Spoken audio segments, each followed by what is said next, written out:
Hey, what's going on, everybody? Bivers Andy here, and today I'm going to be talking to you all about the invasion event in Bit Heroes.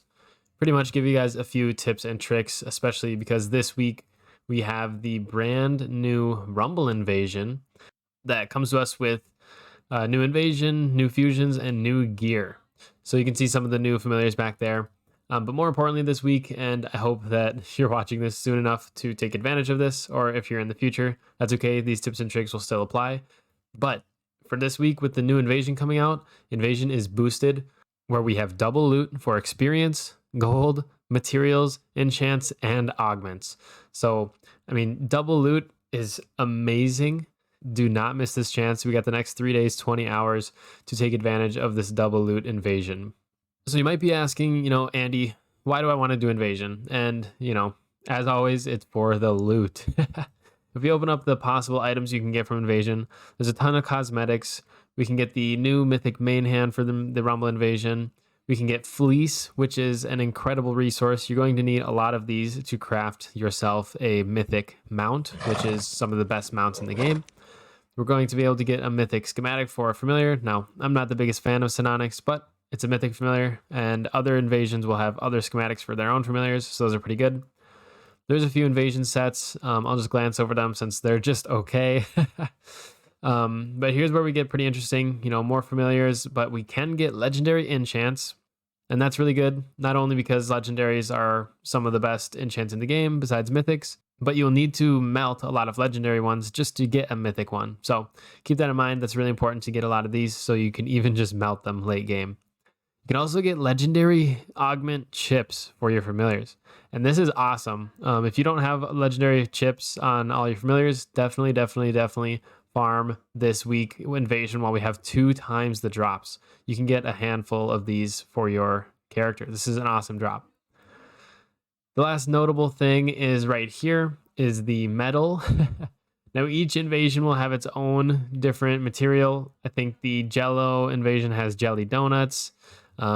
So really just look for something called rare material in this list. So yeah, that's also important because if you do get some of these schematics that are from this invasion, this Rumble invasion will require these metals. So if you get a schematic, it's really important to farm those up. And then of course we do get XP and gold, everybody's favorite, which is nice. So little cherry on top.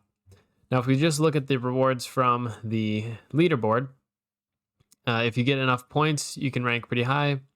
This week we have the skeleton, this week we have the bone augments, regulators, brain stems, micron chips, and for points, we get a lot of those rare materials, rune fragments, gems, and gold.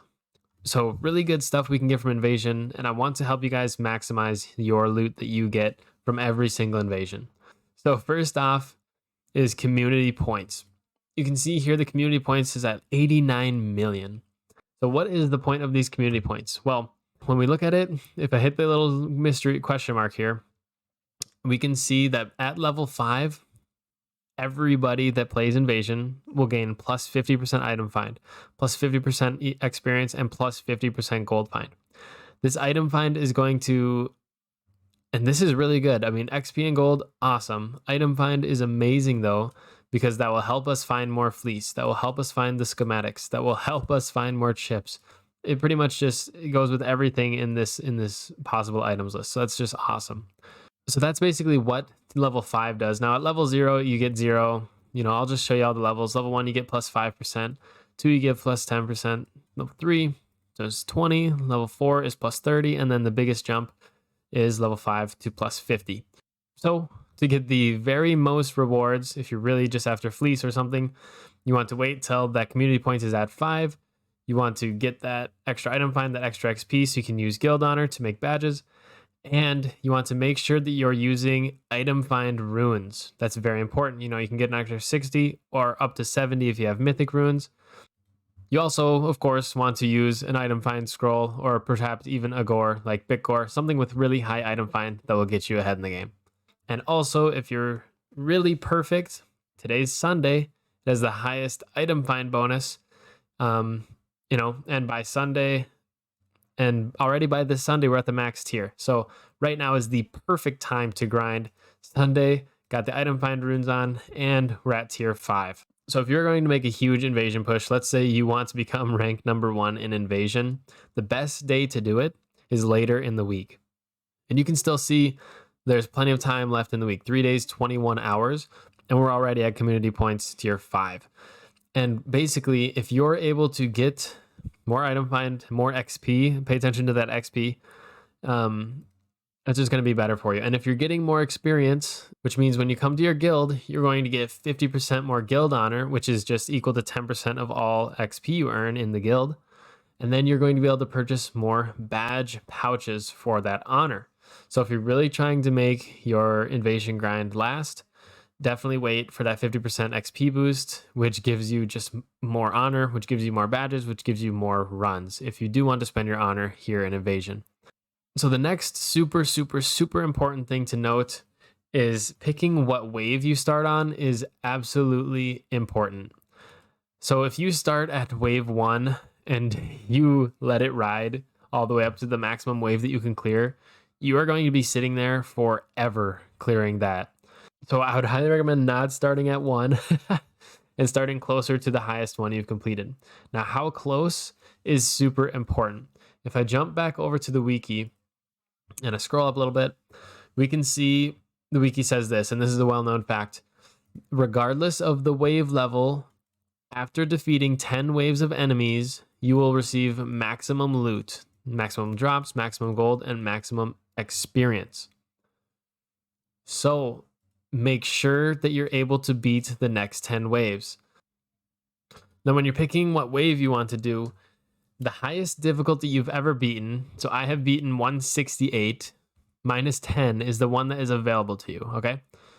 So when you're going for that 10 waves of completion, 158 is kind of risky because if I do this, I fail like half of the time at 168 if I'm on auto. I could manual it pretty simply, but I'm an auto Andy and I like to play fast. So what I would do, and because there's mini bosses every 5 ranks, I would look at what you've beaten and I would go just a few before that to like the most recent boss. So I'm going to start at 155, and that's kind of the method I would recommend so that you're always beating 10 waves. Now, the only other thing to keep in mind is you might ask, Andy, why don't I just beat waves 1 through 10 and then quit the match? You can do that and you will get the full 10 waves completed and you X out. It's the fastest way to do invasion. You'll get your loot, you'll move on. However, you won't get a lot of points. The way points work is the highest wave cleared times the number of badges you used is how many points you get. So if you're clearing wave 100, so let's say you cleared waves 90 to 100. 100 was the last one you cleared. You died at 101. You would get 100. And let's say you used 5 badges. You'd get 500 points for that run. So clearing waves 1 through 10, if you clear that 10th rank, that 10th wave, you're only really getting yourself, 50, times 5 badges is 50 points, which, if you look at some of these point rewards, you're going to need 180,000 for. If you want the most gems, gold, and rune fragments, it's, you'd have to run a lot of 50-point invasions to get there. One other thing that I want to point out, and I'm just going to jump in with my last 2 badges here, is that the enemies in invasion do not have brains. And I'm not just calling them stupid. So when we click on them, you can tell the augments are grayed out or canceled out here. So unless somebody like maybe this tank, so unless like one of the bonuses on these familiars is something significant, like maybe one of them has deflect or something like that, you're pretty much good to use any build. I'm thinking like Montezuma, where it does normal damage to enemy team. If you bring that to GVG and you're facing some people with a lot of defensive pets, they might wreck you for that. But here in Invasion, it's a totally different story. So pretty much don't feel afraid to bring whatever you want that could just clear enemy teams. So that is pretty much all I wanted to cover for Invasion today, everybody. Hope that you learned something, and I hope that you are all able to dominate your leaderboards and get high rankings. So yeah, thank you everybody for tuning in. Thank you for liking and subscribing, and I'll catch you in the next one. And until then, good luck with your grind.